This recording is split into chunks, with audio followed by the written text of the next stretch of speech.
J'ai été expérimentée, j'ai fait des choses que j'aurais jamais faites. Ne serait-ce que jeûner, rentrer dans le silence, méditer des heures, moult expériences, faire des diètes de plantes. Enfin, j'aurais jamais fait tout ça, mais jamais fait tout ça. Quand on pense depuis des années qu'on a déjà trouvé des super outils, mais qu'on en a encore d'autres qui se présentent sur son chemin, c'est extraordinaire. C'est comme si il suffisait d'ouvrir son cœur aux espoirs pour qu'ils se manifestent.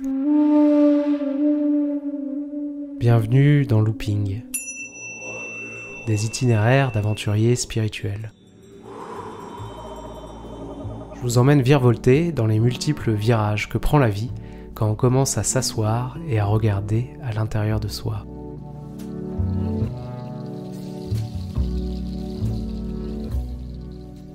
Comment faire lorsque vous êtes immobilisé de douleur dans votre lit, que même continuer à vivre devient une épreuve? Toute sa vie, Myrtille aura été à la recherche de la potion magique, du médicament salvateur, du soin qui fera enfin disparaître cette maladie qui lui ronge les articulations et l'empêche de se déplacer normalement.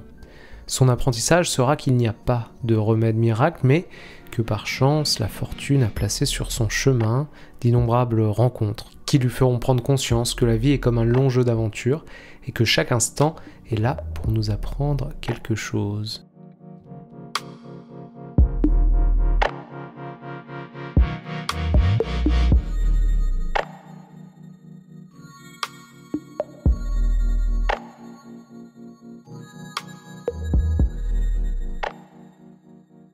Des dunes de sable de la forêt de Fontainebleau aux sources du Gange en Inde, en passant par une Maloka en Mayenne, voici l'histoire de Myrtille.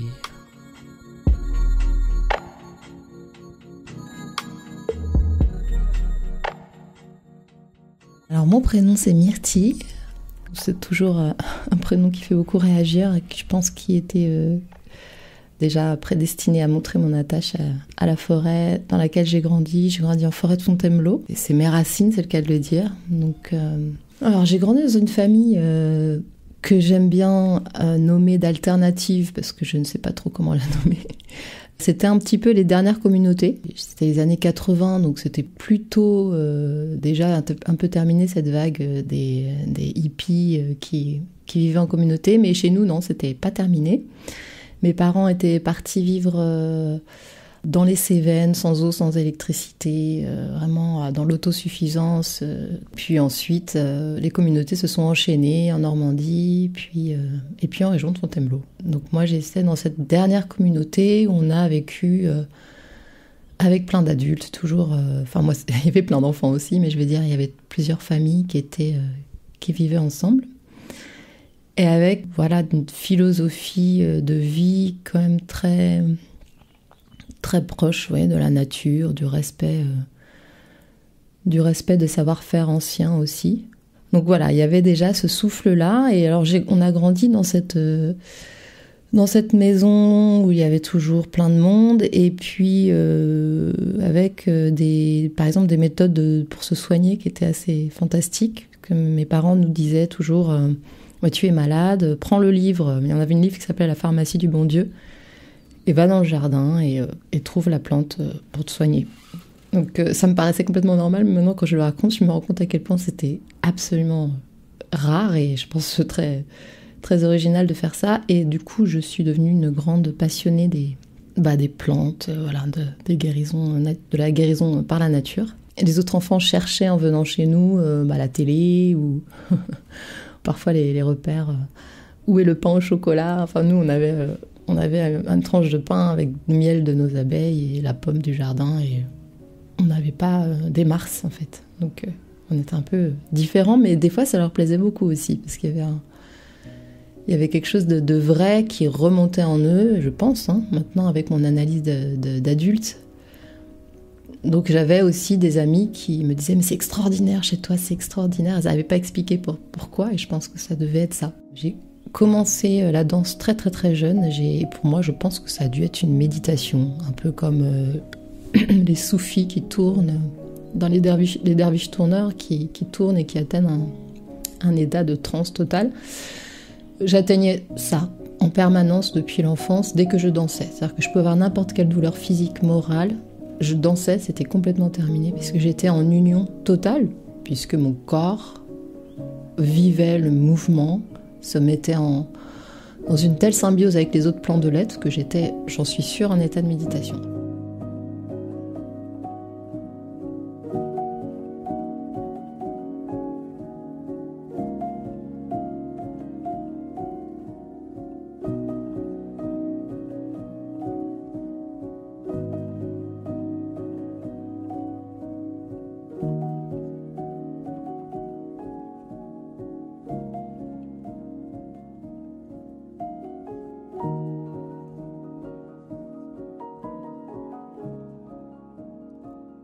Je faisais des études, un double cursus, études d'art du spectacle. Et en même temps, je faisais une école de danse professionnelle. Et donc ça, je l'ai démarré à 17 ans. Puis, entre-temps, j'ai eu une petite coupure, j'ai eu un petit garçon, j'ai eu une grossesse à 19 ans, j'ai eu mon petit garçon, tout allait bien. Un jour, j'étais en train de porter le petit panier de mon bébé et je sens une douleur très très vive sur un de mes poignets. Alors je me dis j'ai dû forcer parce que comme je dansais des heures par jour, on est habitué en tant que danseur à avoir des luxations, des déchirures, enfin on a tout le temps mal quelque part. Donc j'ai changé de main et puis la deuxième main s'est mise à me faire très mal, donc j'ai passé le bébé à son papa. Puis en marchant, c'était la cheville gauche, puis la cheville droite. Et en une journée, toutes mes articulations se sont retrouvées complètement douloureuses. Et j'ai fini dans le lit immobile, presque comme si j'étais paralysée. Et le lendemain, je me suis réveillée, tout avait disparu. Mais j'avais une espèce d'infection en moi, étrange, qui a couvé pendant 2 ans. Je continuais quand même à danser. Et un jour, en cours d'anatomie, précisément, je ne me relève plus.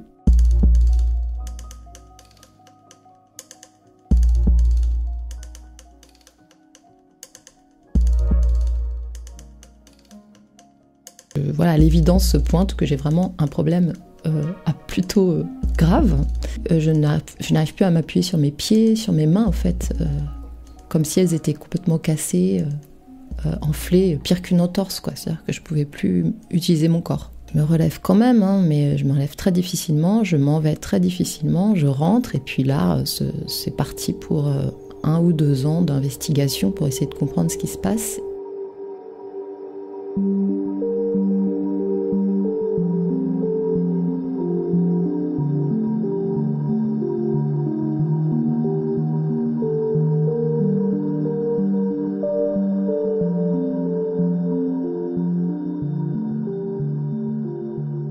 On a fait des recherches de gènes, de marqueurs inflammatoires, de marqueurs d'auto-immunité. Donc après avoir exclu toutes sortes d'autres problèmes, on a fini par pointer sur la polyarthrite rhumatoïde, qui fait partie des rhumatismes chroniques dégénératifs inflammatoires, assez sérieux. Alors après il y a des stades différents, mais moi, pour mon cas c'était un stade très très violent, qui touchait toutes mes articulations jusqu'à ma mâchoire, ma nuque. Il n'y avait que mon dos qui était épargné. Moi déjà, là, je me souviendrai toujours de la manière dont le médecin me l'a annoncé, parce qu'il me l'a dit comme s'il me disait aujourd'hui c'est vendredi. Enfin, quelque chose de très simple, sauf qu'en fait, il a complètement bouleversé ma vie en une seule phrase, donc je me suis complètement effondrée. Mais c'était très très violent. Et je me souviens en plus qu'il y avait une deuxième médecin qui était enceinte, et moi j'avais envie d'avoir un deuxième bébé, et quand elle m'avait dit « et surtout ne faites plus d'enfants », je le voyais, ça m'a fait une espèce de tourbillon à l'intérieur, où je me suis dit « mais ils sont en train de me voler ma vie, ils me disent qu'il n'y a aucun espoir », et une partie de toi se révolte, heureusement, et puis l'autre les croit complètement. Dégringolade totale. On cherche pourquoi et comment vivre. On peut imaginer qu'à 20 ans, surtout quand on était danseuse, être privée complètement de tout mouvement, ça impacte très très très très fortement le moral, le mental complètement dans les choux, et j'étais très très très très très mal. J'avais fini par prendre quand même de la cortisone, des choses assez violentes, puisque c'était ça où je pense que j'aurais attendu la mort dans mon lit, tellement c'était impossible de bouger. Et donc je bougeotais, c'est-à-dire que je me déplaçais, mais tout le quartier, j'habite à Montreuil, tout le quartier m'avait identifiée comme la boiteuse avec son bébé. Donc je traînais des pieds. Et donc dans le métro, moi qui avais l'habitude avant de dévaler pour sauter dans le métro avant qu'il se referme, donc là je marchais un pas sur un escalier, puis l'autre pied, puis l'autre pied, puis l'autre pied, tout doucement. Parce qu'on a l'impression de marcher sur des couteaux, des lames de couteau.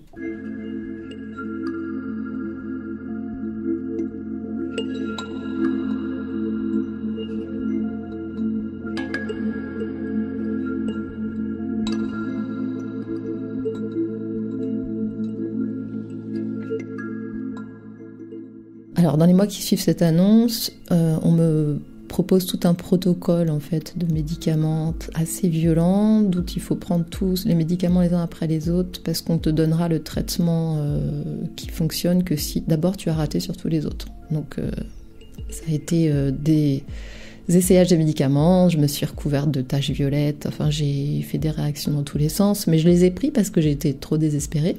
Et au final, il y a un médicament qui a très bien fonctionné.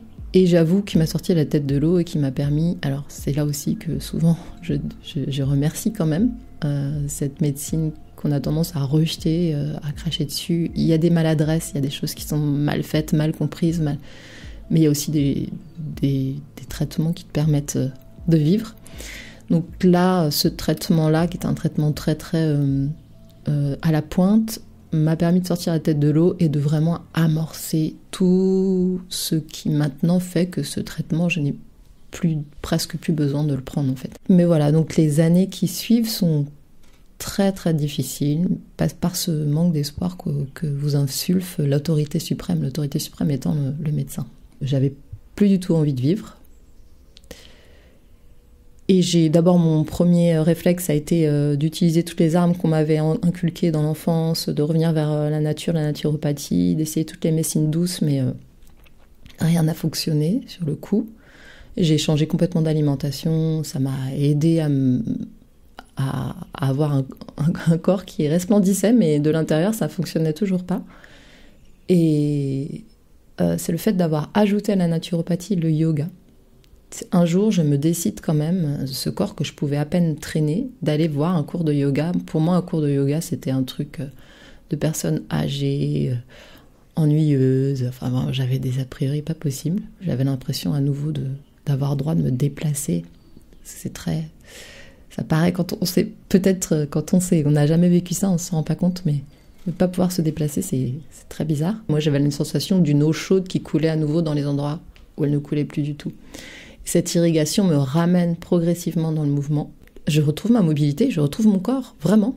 Je commence à pouvoir délier à nouveau mes pieds, mes genoux, mes hanches. Il faut voir d'où je partais. Et en fait, je sors du cours et tout de suite, je sais que je veux l'enseigner. Ce que m'apporte le yoga, je disais que moi, j'étais arrivée au yoga parce que j'étais danseuse et que j'avais envie de retrouver le mouvement, mais au final, je me rends compte qu'il y a une grande médecine de l'esprit derrière. Qu'il y a un grand travail de l'esprit par rapport justement au but ultime du yoga, qu'est la méditation. Quand le yoga arrive à moi, je commence en fait à sentir qu'à nouveau l'énergie circule. Donc je peux à nouveau bouger mon corps, et comme mon corps était celui d'une danseuse, ça va assez vite finalement. C'est un corps qui commence à nouveau à bouger avec de l'amplitude. Je retrouve de l'amplitude dans mes hanches, dans mon bassin, partout. Alors, est-ce que c'est une rémission ou une guérison totale ? Je dirais pas guérison totale parce que j'ai encore des moments avec des douleurs, mais ça n'a tellement rien à voir avec ce que c'était. Je découvre un chemin de mieux-être qui commence par le corps. Presque pour tous les problèmes qu'on peut rencontrer, les obstacles dans sa vie, il faut revenir dans le corps. Il faut que ce soit par le massage, la danse, le yoga, le qigong. C'est par le corps qu'on peut atteindre des états dans lequel l'énergie va se remettre en route, des états d'unité entre tous les plans de l'être. C'est le corps qui efface le mental, c'est le corps qui nous ouvre la conscience. Et ensuite, le corps, il va s'effacer, bien sûr. Quand on arrive dans des états méditatifs, on ne le sent même plus, son corps. Mais c'est par lui qu'il faut passer, à mon sens.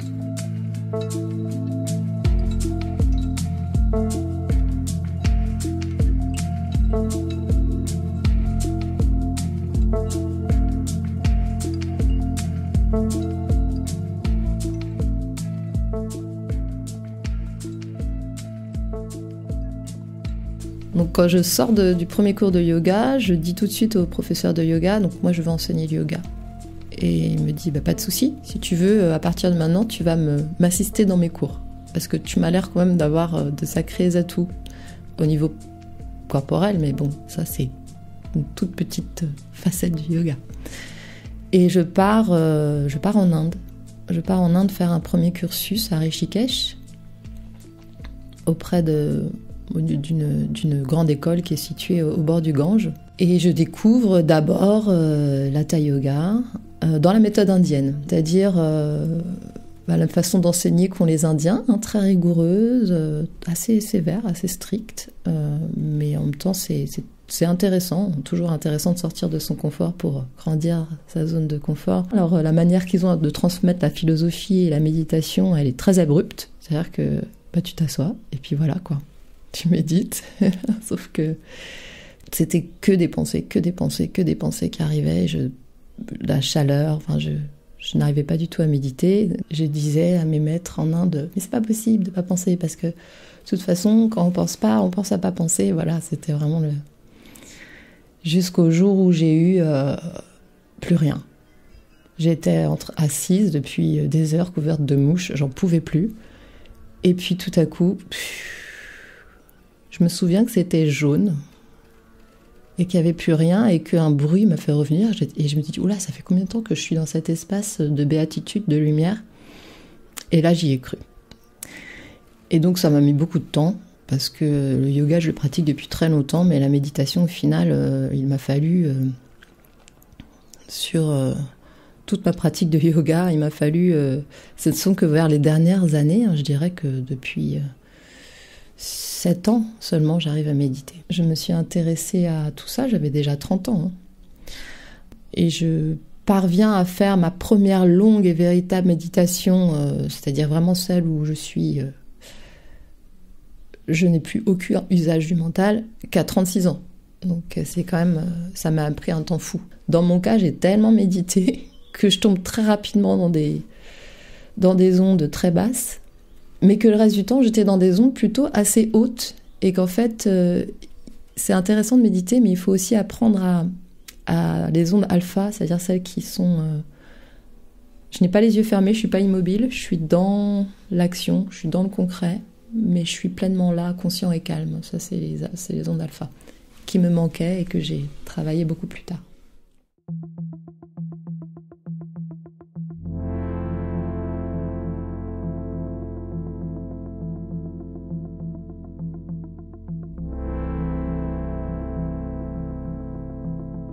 J'ai eu 2 enfants avec un compagnon, puis nos chemins étaient voués à se séparer. Et au moment où on s'est séparés, on a voulu mettre en place un petit rituel pour se séparer en conscience. Et lors de ce rituel, il s'est passé une montée de Kundalini chez mon ex-compagnon. Et moi, je n'avais jamais vu ça. Et lui ne savait pas ce que c'était.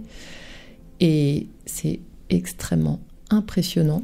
C'est la chose la plus impressionnante que j'ai jamais vue de ma vie. J'ai mis des mantras, on a commencé à faire un petit peu de mouvement de yoga. Il a tourné sur un point qui a toujours été bloqué chez lui, qui est dans la région du sacrum. Il s'est mis à le faire tourner en pression sur le point. Et il m'avait prévenu déjà un mois avant qu'il avait fait ça tout seul et qu'il avait senti quelque chose de très jouissif et qu'il ne savait pas ce que c'était. Il avait un début de montée de Kundalini quand il était sans moi. Mais là, en fait, c'est monté d'un coup, comme un geyser. Donc il s'est redressé, il a révulsé ses yeux et c'est jailli comme un volcan. Et il s'est mis à pleurer pleurer comme s'il voyait Dieu en face. C'est vraiment l'impression que ça m'a fait. Je savais pas trop quoi faire. Je l'accompagnais avec des gestes spontanés qui me venaient, des paroles je sais même pas d'où elles me venaient non plus. J'essayais d'être là. Et puis, j'ai attendu qu'il se calme parce que ça avait l'air... En fait, j'avais vraiment l'impression que lui rentrait par le coccyx... qu'est-ce qui existe comme ça sur Terre ? Un geyser, ouais, c'est ça. Quelque chose qui vient de la Terre, qui traverse sous un courant et qui se jette et qui sort par la tête. Et il est resté dans un état de d'hébétitude pendant, je ne sais plus, parce que c'était hors du temps, hors de l'espace, hors de toute compréhension. Et ensuite, alors moi je savais très bien ce qui s'était passé, mais lui ne savait pas, hein, donc j'ai dû lui expliquer. Voilà, je pense même que je suis sûre que tu as une montée de Kundalini, et je n'en avais jamais vu, mais quand il a sa montée de Kundalini, donc ça dure toute une nuit cette histoire, donc moi aussi de mon côté, j'ai fait beaucoup de yoga, beaucoup de mouvements, beaucoup de respiration, j'avais quelque part, en voyant que ça se produisait en lui, je me disais, peut-être qu'il y aura un peu un début d'expérience comme ça pour moi, bien que j'avais pas de but vis-à-vis de ça, mais... Et en fait, ça s'est pas manifesté sur le coup, mais quelques jours après, je commence à dire « Ah mais attends, mais je sens dans mon dos, j'ai l'impression qu'il y a un serpent, il y a quelque chose qui bouge. »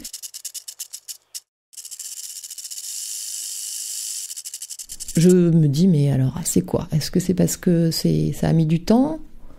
Ou est-ce que c'est parce qu'il y avait une énergie tellement forte ce jour-là que j'ai canalisé ? » J'ai commencé à avoir des montées de Kundalini, mais très douces, moi, par contre. Et jusqu'à maintenant, j'en ai eu une hier, par exemple, quand je fais un soin. Mais je l'utilise, en fait. Moi, elle est très calme, très, très cool. Je lui parle, je lui dis, vas-y, tranquillement, je vais aider, je fais un soin énergétique. Ça a mis beaucoup de temps, mais en fait, moi, je l'ai quitté dans cette phase-là. Ça a été un relais. C'est-à-dire que notre relation de 30 ans, presque, s'arrêtait.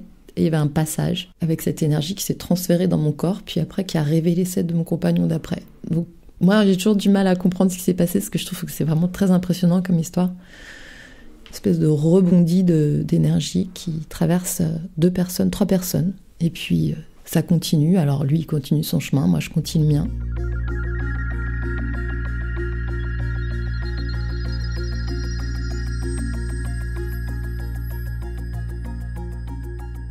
Alors, les autres évolutions qui sont arrivées sur mon chemin, ça a été beaucoup par rapport aux soins énergétiques, à l'énergie, au magnétisme, de par la rencontre avec mon compagnon, dont j'ai compris assez vite qu'il avait un don très fort, un magnétisme très fort. Donc, est-ce que c'est l'univers qui a provoqué cette rencontre pour que j'ai la chance de bénéficier de ça? Des fois, je me demande, puisqu'en fait, c'est moi qui lui ai découvert ce don, alors qu'en fait, c'est un don qu'il avait reçu de sa grand-mère. Quand il a commencé à oser faire des soins à son père qui avait le cancer, à sa mère quand elle avait des douleurs, à ses enfants, et puis de plus en plus. Et on a du coup... dans ma vie est arrivé le soin énergétique. Il m'est arrivé comme ça, comme si c'était un cadeau qui m'était fait, qui m'a énormément soulagée. C'est-à-dire que parfois je me réveillais avec des douleurs et hop, le soin, et puis je me rendormais, et puis le lendemain, ça allait mieux. C'est pas un tout, c'est pas quelque chose de l'ordre du miracle de Lourdes qui fait que tout à coup je me relève et j'ai plus jamais mal nulle part, mais c'est un outil très précieux. On a été en Mongolie cet été, rencontrer des chamans. On leur a demandé est-ce qu'il y a un magnétisme chez Laurent, et donc il nous dit, on lui a raconté un d'autre, il nous dit oui, ça lui vient de sa grand-mère. Alors effectivement, on a retrouvé que sa grand-mère faisait des soins et qu'elle avait un petit cahier avec des prières. L'histoire continue, puisque Laurent ensuite décide, sans cet appel qu'il avait senti depuis tout petit, que son chemin de vie, c'est d'aider les autres à être en conscience.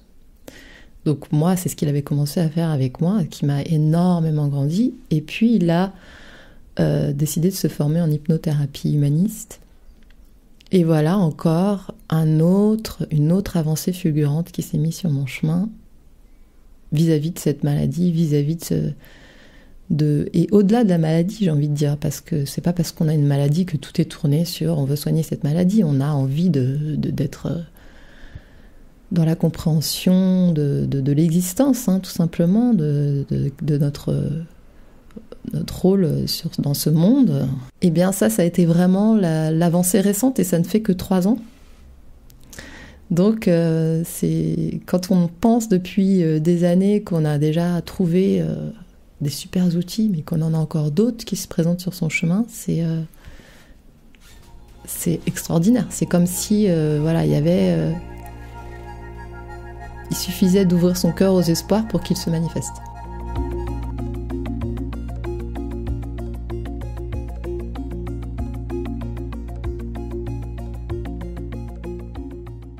J'ai fait une diète de plantes. Alors, c'était pas de l'ayahuasca que j'ai pris, c'est une autre plante. Je suis pas censée dire le nom de la plante parce que la plante, c'est pour garder sa relation entre elle et moi. C'était en 2019 en Mayenne et autour du jour de l'an. Et c'était très très très difficile pour moi parce que il faut rester dans le silence, tu peux pas voir les autres personnes parce que tu dois être dans une bulle d'énergétique. Il y a que la personne qui apporte la médecine et toi. Et donc être dans un endroit qui reproduit la Maloc, la petite cabane de forêt en Amazonie, mais dans une maison en Mayenne, c'était un challenge de fou pour moi. Alors après, le fait de presque jeûner ne me pose pas de problème, parce que ça, le jeûne, je le fais très souvent, mais tout mis bout à bout, c'était... mais en même temps, cette difficulté était extraordinaire, dans le sens où c'est elle qui permet de faire corps à corps avec la plante.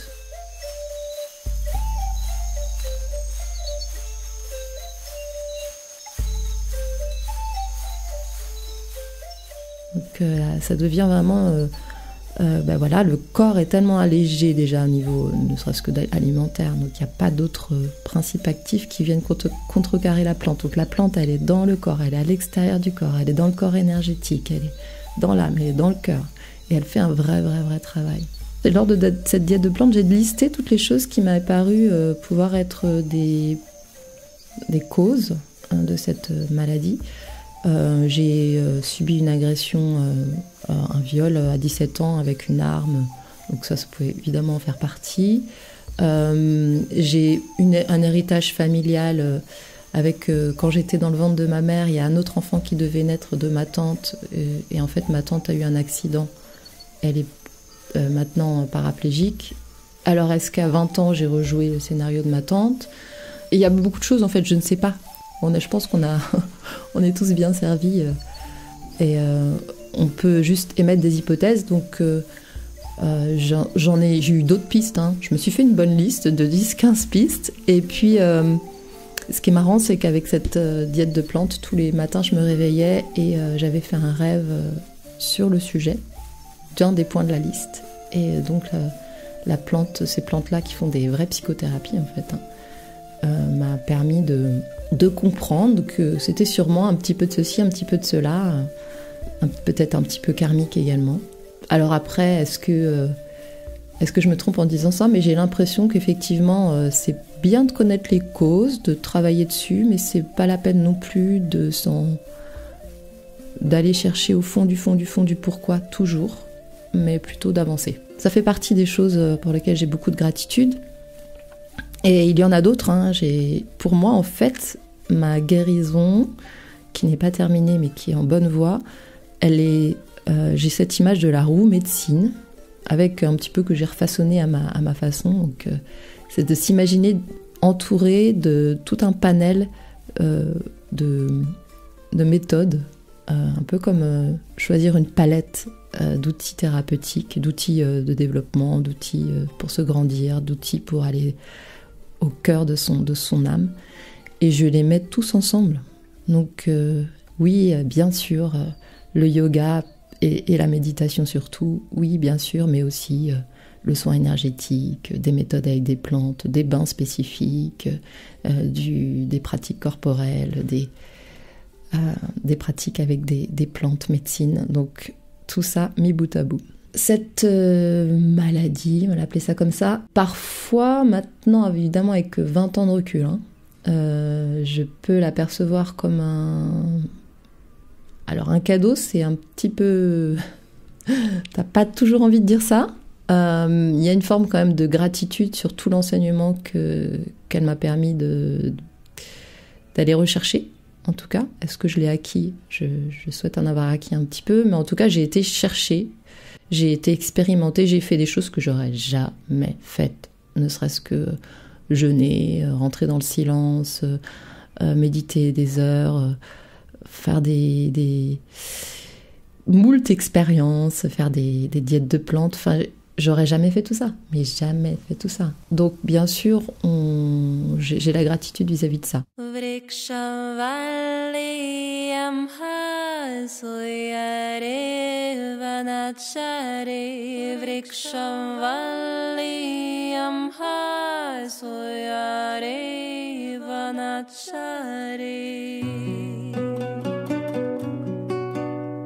J'ai l'impression que chaque échange, chaque rencontre, chaque action de la vie peut être sujet à être dans la conscience.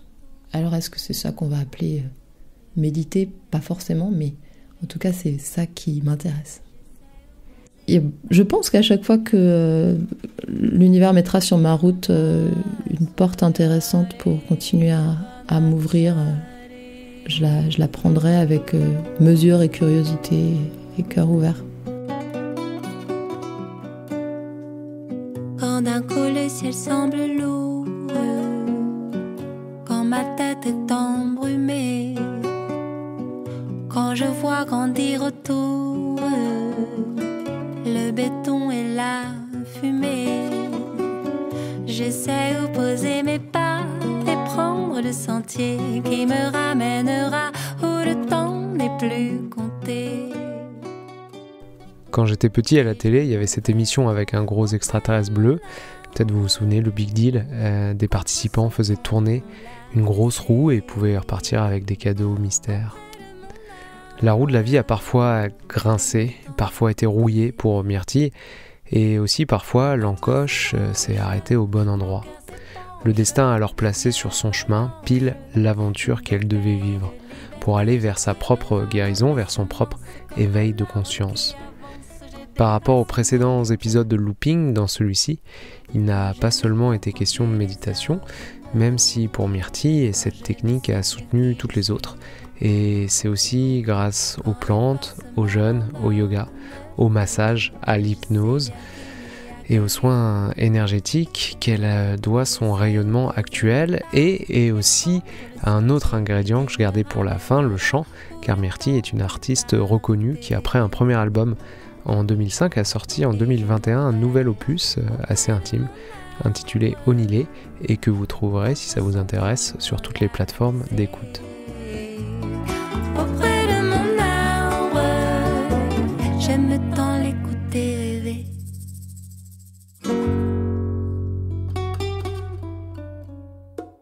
Entre ses feuilles, je me recueille, l'arbre m'écoute dans le silence. Aujourd'hui, Myrtille vit au sud de la forêt de Fontainebleau, dans un lieu assez féerique où on a enregistré cet épisode dans une petite cabane, une petite hutte dans la forêt, et cet endroit s'appelle l'Autre Paradis.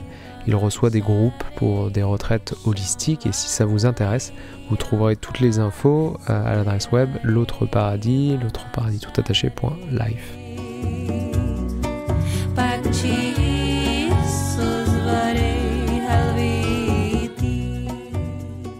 Merci d'avoir écouté ce 7e épisode de Looping, et si cet épisode vous a plu, vous pouvez soutenir le podcast en écrivant une review sur Apple Podcast, et j'en profite pour remercier toutes les personnes qui l'ont déjà fait et aussi celles qui partagent des liens sur les réseaux sociaux ou celles et ceux qui m'envoient des messages de soutien, ça fait vraiment chaud au cœur.